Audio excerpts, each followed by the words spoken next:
tonight. We're here tonight to talk about my favorite subject, being in love. With a studio audience.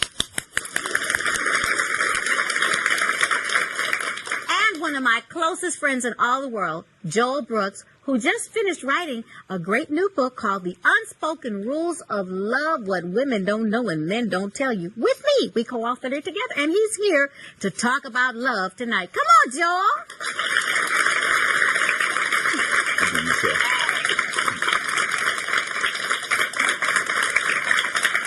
You know, Joel, I've discovered that one of the things that we really wrestle with in the relationship thing is about our own value. Sometimes I haven't valued the guy that was standing in front of me and recognized his value. Right. And sometimes I haven't known my own value. I kind of compare the whole dating thing to shopping, you know? I know you must know something about that. I do. Yeah. But, you know, I just remember this horror story that I went on this cruise once. And there was this beautiful stone that I fell in love with. And the guy was telling me that this was a very rare stone and he was going to give me this really special deal on it. And I was being kind of cheap because I had wanted to buy a whole bunch of stuff. And if I bought that, I wouldn't have been able to buy a whole bunch of stuff. Right. And plus, I didn't really know that much about the stone, and I thought maybe he's just trying to sell me this stone. So I left it there. Well, I got to the next island, and the stone was like 3 times the price of what I had seen on the other island. So I went into a whole panic, and I called him back, and he had sold it, and he kind of rubbed it in that he had sold it for more money. Huh? Yep. Too late. Missed out. Anybody think about a man or a woman like that? Shucks, I should have taken him. Yeah. But you know what? I remember one time we were out shopping together too. You're gonna tell that. Okay. Joel wanted a scarf, okay? And so I picked out a cashmere scarf. And when he looked at the price tag, he said, "I don't want to pay for that." So I said, "Okay, well, I can find you another scarf." So I found a black wool scarf. He said, "But this one doesn't feel like that one did." Right. And I said, "Okay, so now you're willing to pay the price now that you know the difference between the two scarves." I was spoiled. Mm-hmm. You was spoiled me, so. Kind of like love. Yeah. Well, you know, when a man meets a good woman, it's over. Well, you know, that value piece is a big piece. I know the car I drive is, when I first bought it, it was a fairly expensive car. It's not the only car I was attracted to. Okay. I was attracted to several cars, but the cost of the one car prohibited the buying of the others. So what I found in relationships is that cost prohibits experimentation. So I need to be expensive. Exactly. Now, there's a difference between price and cost. Now, that's interesting. What's the difference between cost and price? Well, the cost of something always exceeds the price. And love is free. I mean, you don't want to put a price on love. There's another word for that. Okay. But everyone costs. Okay. So it should cost to be with you. If you value yourself, it should cost to be with you. And what I found with women is that because they don't understand their own value, they don't demand that the cost of access to them be high enough. Okay. Now, like in what ways? If you're talking about, okay, it's got to cost you something to be with me. Oh, that kind of reminds me of a song. Okay, got to have a J. Oh, no, that's not the kind of cost we're talking about. That's not what we're talking about. That's another chapter. That's another chapter. Yeah. Okay, but what do you mean? What should it cost a man to be with me? Well, in other words, if the car had been cheaper, the car that I purchased had been cheaper, I would have bought 5. Ooh. See, and so sometimes a man's lack of commitment is not a lack of commitment at all, but a lack of a necessity to commit. Oh. Because the cost isn't high enough and access is given too freely. Okay. And so what will happen is I think Aretha Franklin wrote about a chain of fools, is that a guy can have a lot of women if nobody's making any demands of him. I see. So what kind of demands should I make? Well, you should demand certain times.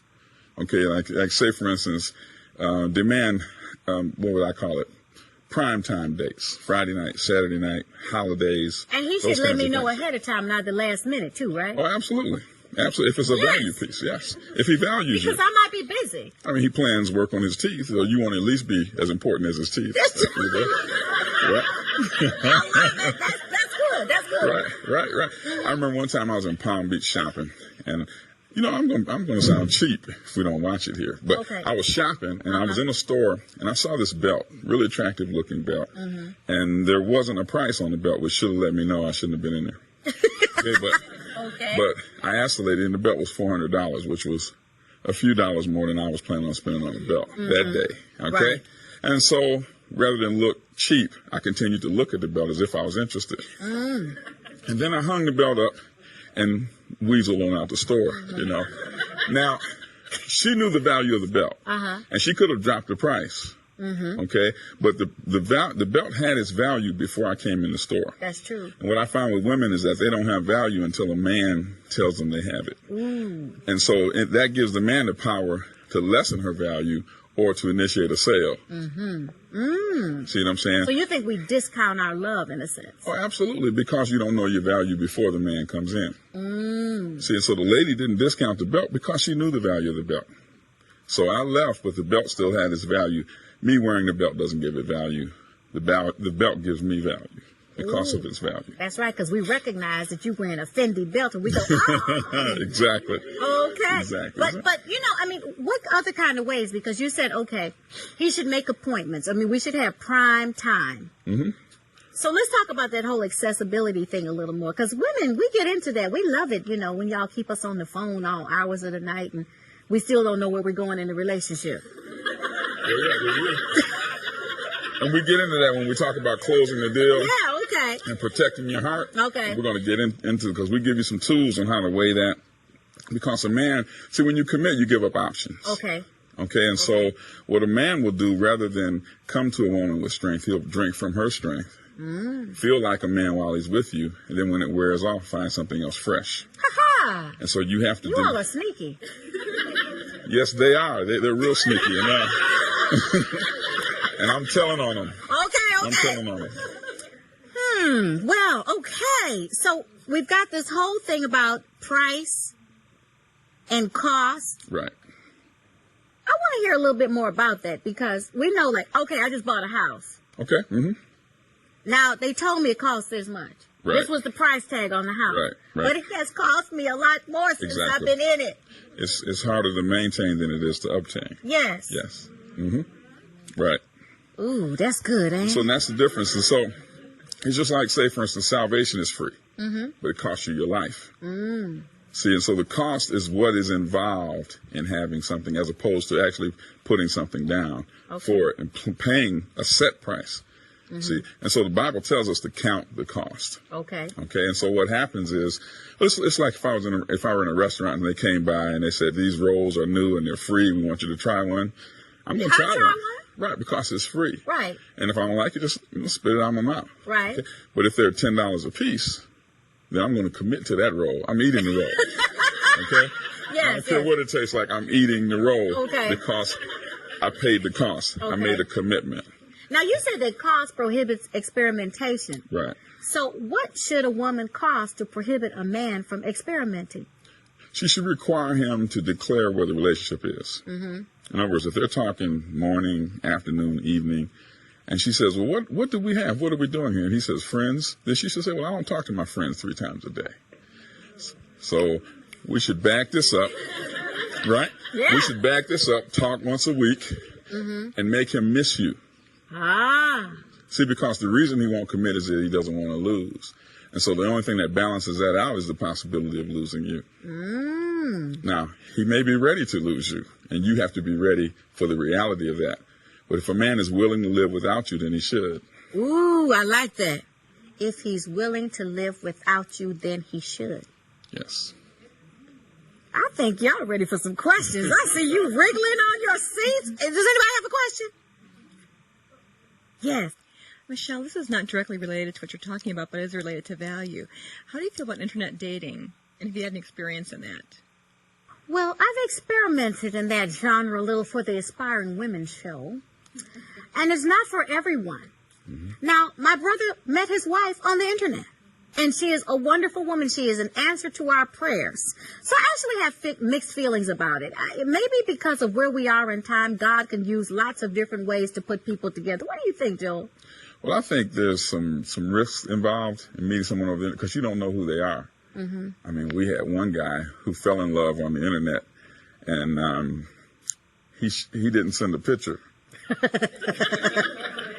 And And he flew to meet the girl, and he never left the airport. She just, and so I think there's a lot involved there.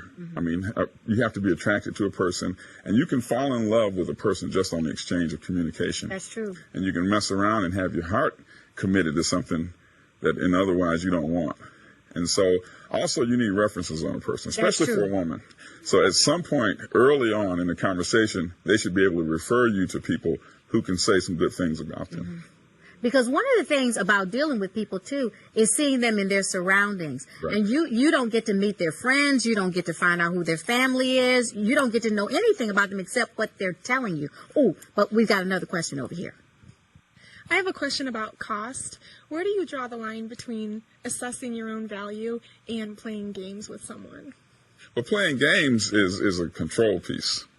Okay, valuing yourself is just simply being secure enough not to pursue a man for the purpose of having value. In our society is rough on women. So there's a lot of women who just feel, I'm by myself, so obviously I don't have value. And that's what we're really addressing there. The whole idea of playing games is a control piece. And that could be costly. And I think, too, that when you're assessing your value, you think about what God says about you. Now, if Jesus thought that you were worthy enough to give all for, Right. then that's the same example you use when you're dealing with a man.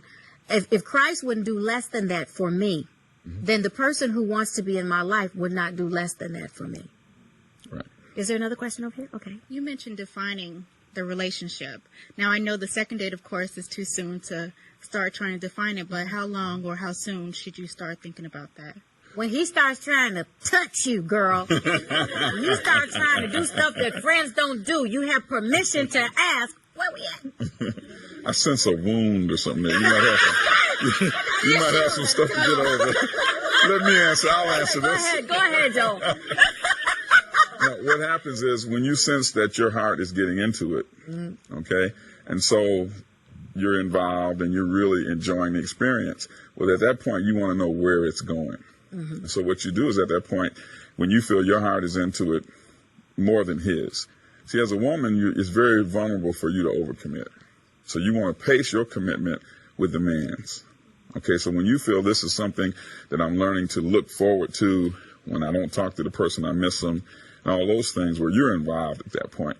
And so you want to ask the man to label it. What do we have? Where is it going? And if that's on the second date and your heart's into it, you probably should be asking, although it may scare him away.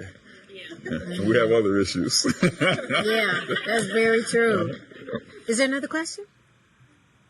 Yes. I was just thinking, when you talk about value, because I broke up with someone after on and off dating for a very, very long time, and noticed where there was I put him so much more before myself. Now taking these 2 years apart, I feel like I've gotten myself more intact. But I think my fear is now that I meet this great guy and then I'll get scared. And how do you keep that value? I totally get the whole God thing and, knowing who I am, but as a human being too, there's that fear. And I think that's why I always wonder how guys react when you're just, afraid. Well, I think balance is the key to life. And so there's a balance between allowing the man to pursue you and then encouraging him. Okay, now the whole fear piece has to do with wholeness. And so we encourage anyone who's dating to have a good sense of well-being, know who they are in themselves and who they are in Christ, and already have the essentials in place. You should already be a happy person, a joyful person, a solid person, okay? And then when you meet somebody, if your peace leaves, then make them leave and get peace back. Because the Bible says that the peace of God should rule our hearts, to which we are called. And so allow peace to guide you. If you feel a peace about it, then allow it to go the next step. But if your peace leaves, then maybe you should back up, because either he's not the right guy, he's not healthy for you, or you're not ready. Either of which is grounds for not continuing. I can't add anything to that. Very well said, Joe. One more question, please. Okay. Well, I've in the past dealt with low self-esteem because of my weight issue. I've gained a lot of weight in the past, and it's kind of hard to get your value, especially when you're surrounded I have a lot of male friends. They're all friends, and then with this weight, and everybody's happy to be with you and everything like that. But how do you know if there's someone that really likes you and they're waiting for you to lose weight, or what type of value. I know I'm the righteousness of God and all that stuff, Right. but I'm looking to see, like, how do you know who is interested in you and who is just really just wants to be your friend? I think that men make that pretty clear. I always follow a simple rule. Any man that's around initially is there because he's interested. Okay? Then how we steer the relationship is how they end up being in the friendship file or the potential love file, you know. So a lot of times I ask my male friends what's going on or what they think of me to just get a gauge, because then the truth comes out, you know.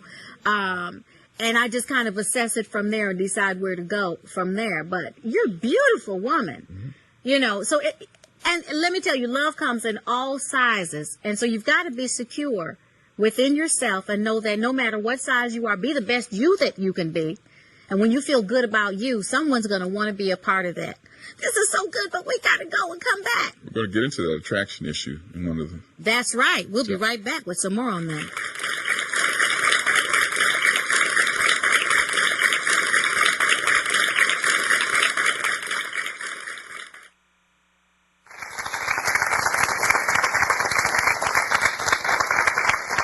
We're back. And we're talking about the unspoken rules of love with my best friend, Joel Brooks.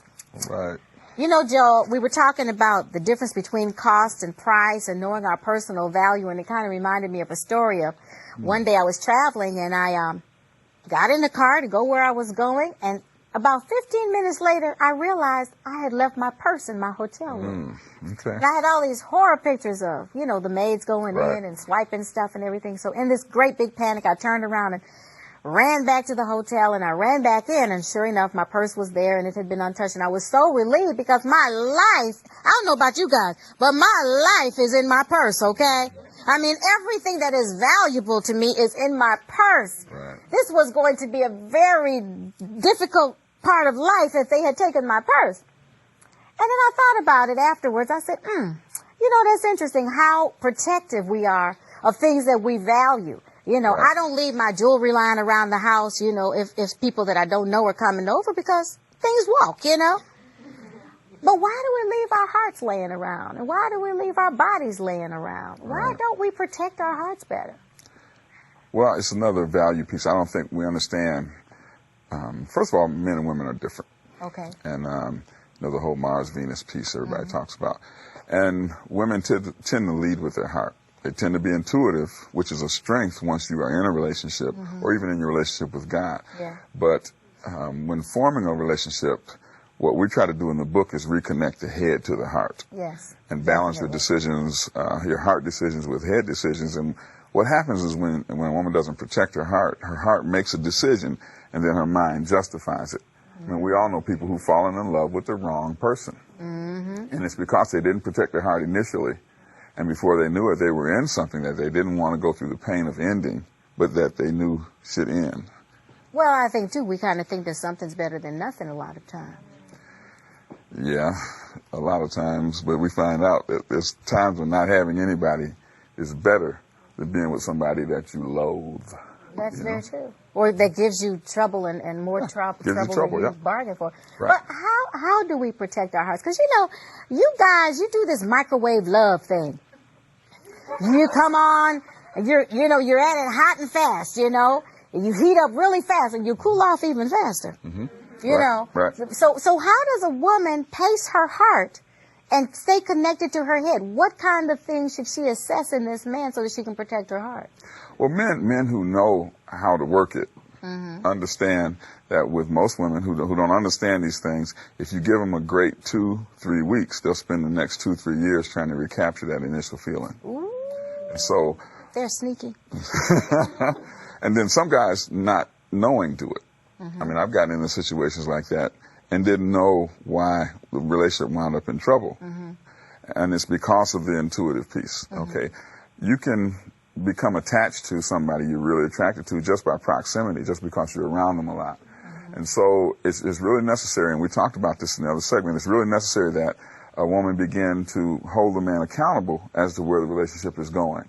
If a man comes in your life and he's pouring it on, the roses, the dinner, and he's trying to get you to fall in love with him. Because the relationship dynamic is the one who loves least has the power. Ooh. See, and so if he can give you this great experience and you fall deeply in love with him, then he has the power and he can say, hey, you know, we need space, you know. And most women will just hang around and take whatever that guy gives them because they're still looking for that. They're still looking for that initial feeling and the promise that was held in those initial 2-3 weeks. And so you don't allow a guy to do that. You don't allow him to pour it on you. Say, hey, where is this going? Why are you doing this? And make him announce his direction, announce his intentions. You know, you act like you're in love with me, but you haven't told me that. Mm-hmm. So what's going on here? Mm-hmm. See, and you bring a reality check. Now that might throw cold water on a hot experience, but in the long run, it'll save you. It'll protect your heart. It'll keep him honest. Keep him honest. That's exactly what. And a lot of times, I mean, men don't understand. They don't understand because they feel I haven't made any promises. And so I'm not going to break any promises. And so they feel if I'm not lying to the person, then I'm okay. But what you're doing is your actions and your speech are incongruent. And women tend to watch the actions and not listen to what men say. That's very true. You know, I have a simple rule of thumb. If he doesn't say we're in a relationship, I assume we're not in one. Exactly. That's good. You know, until he makes an announcement of where he wants the relationship to go. Right. Then I don't assume that he's heading that way. And so you're a friend, and I treat you like a friend until you're uncomfortable being my friend, and you bring it up and say, I don't like this. Exactly. And we mentioned it in the book that men classify women. Yes. And a lot of women don't know that men put women in different classifications. Mm-hmm. And it was, we teach people to read from James. Right. But not the book of James, it's Rick James. Rick James! It's, da-da, da-da. Yeah, and he that says, was my BC days. Right, BC. BC. He said she was a very freaky girl, not the kind you take home to mother. So here's a girl he's having sex with and never intended to take her home. Mm-hmm, mm-hmm. See, and so sometimes women will assume that you can move from one classification of relationship to another when guys really see you different. And so you may be a great friend to a guy and thinking, boy, this is going to eventually turn into something romantic. And one day he call you up and tell you about somebody he met. He wants to call his friend and tell his friend that he's fallen in love. Okay, but Joel, let's get real, because even in the church, especially in the church, we have women who think that they must give up their body in order to secure the love of a man. Does this ever really work? No. Because if men will have you as a freak, a man will have a woman in his life who is there for the purpose of sex and never intend on marrying her, because whoever he marries, he's going to have sex with. Mm-hmm. So it's not as if he can't have sex if she's not in his life, but she's not making any demands on him. Mm-hmm. And so the intimacy. She's lowered the cost. She's lowered the cost, which can hurt her in future relationships because no one wants to pay full price for something somebody else got on sale. Ooh. Well, anybody got any questions? Yes, ma'am. I know a girlfriend that dated a man, and they were both Christians, and they wanted to behave the Christian way, date and not have sex till marriage. But she found out that he was with other girls, and he wanted to be able to talk at, youth Christian seminars to say I didn't have sex with my wife, but that he was compromising elsewhere. Right. Mm-hmm. Right. So that, I say run for the hills. Yes. But absolutely, the man thought he was justified in his actions, and that's just crazy. Right. Yeah, right. He didn't know what was going on. He was blind. Mm-hmm. Yeah. Yep. But that also speaks to a control issue. Right. And I tell singles all the time, if you don't have control of that area of your life before marriage, you won't have it afterwards. So what happens if your mate is sick or your mate goes on a trip and you're left alone? Will you compromise yourself because you're still not in control of your passions? Mm-hmm. So it's very important to see if that person in your life has self-control. Right. Yeah. He was being unfaithful. Yeah. Yes. So your advice would be run for the hills. Yeah. Yes. Yep. Most definitely. Absolutely. Because that's what I said. Mm-hmm. Definitely. That was a bad situation to be in. Another question? Oh, here's one over here. Oh, there's two over here. Let's go back there first and then up here. Okay. Hi. I always thought I had a good barometer for how fast is too fast and how quick is too quick. And lately I've discovered that maybe my barometer is a little bit off. So I guess my question is, when two people feel they're in a really healthy, God-honoring relationship, but it's going really fast and steady, like, when is that wrong? I guess if you feel that it's right. Well, it's wrong when it's too fast for either party, I think. And then, the Bible says in a multitude of counselors there's safety. And so if you have people in your life who love you and they feel maybe it's moving too fast, and that's something you should give consideration to.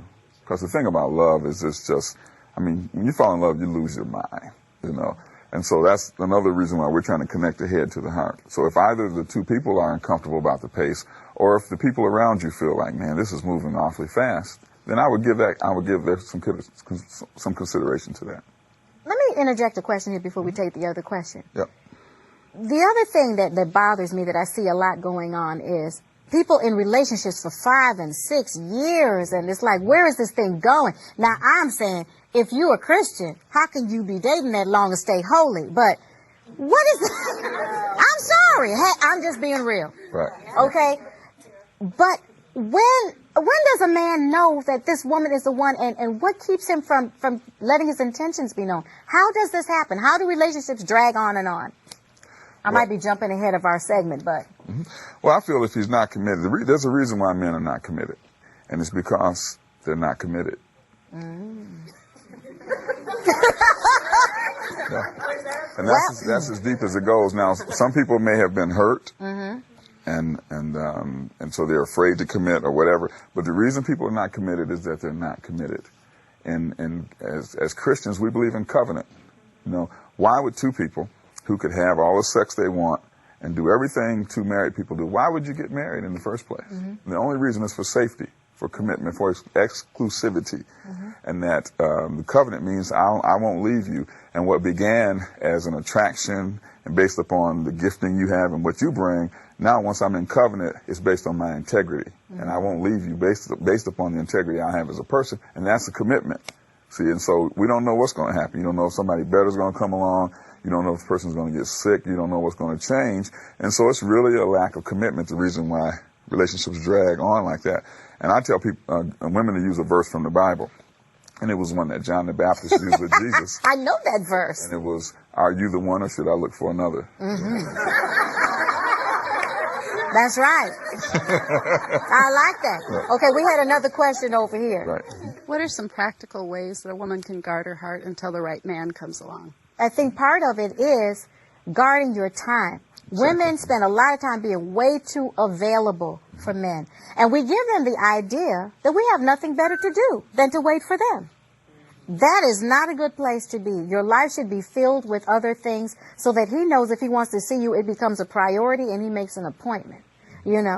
I think, too, that guarding the valuable things about yourself, information, should be given up slowly. We have a tendency to get diarrhea of the mouth. We like them to know everything, thinking that all of our past hurts and traumas and things we've been through in life will make them want to be our knight in shining armor, and all it does is scare them.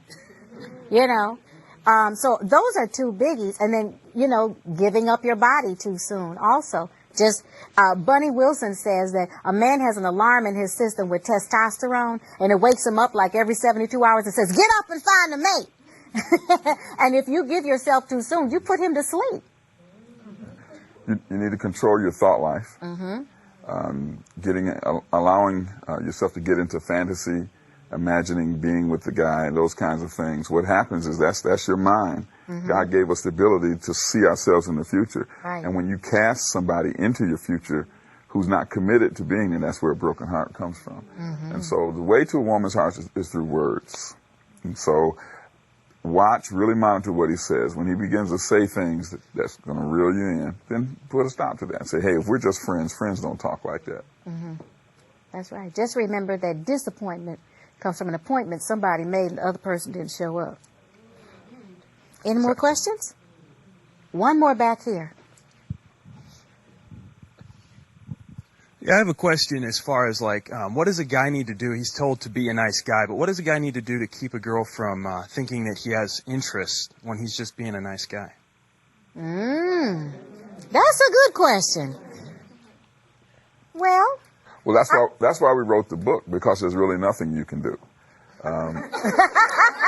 Yeah. because a woman's going to go for a nice guy. And the responsibility is on the woman not to commit beyond what a man says. And what we teach is to listen to the man, to listen to what he says.